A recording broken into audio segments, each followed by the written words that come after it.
Just be careful of picking funds in your pension based on name recognition. There's ample research done on this that most private investors pick funds or even stocks based on name recognition, and that doesn't usually turn out well for them. I wrote about this in my Financial Times columns about 20 odd years ago, and it doesn't seem to have changed. Take something like Scottish Mortgage Investment Trust.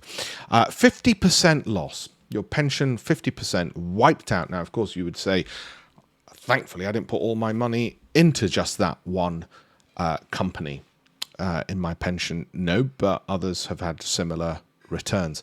So just be a bit careful. And you might say, well, that's okay, Alpesh, because the subsequent year, hopefully they'll double my money and go back to where they were. They'll only cost me 2 years of 0% returns. And I'll have missed out, of course, while they double the money on getting the double because it was paying for the 50% loss of the preceding year. You might be happy with that kind of a scenario. I wouldn't. There's things I'd want to do to my wealth manager or IFA, had I had one, which I can't repeat on social media.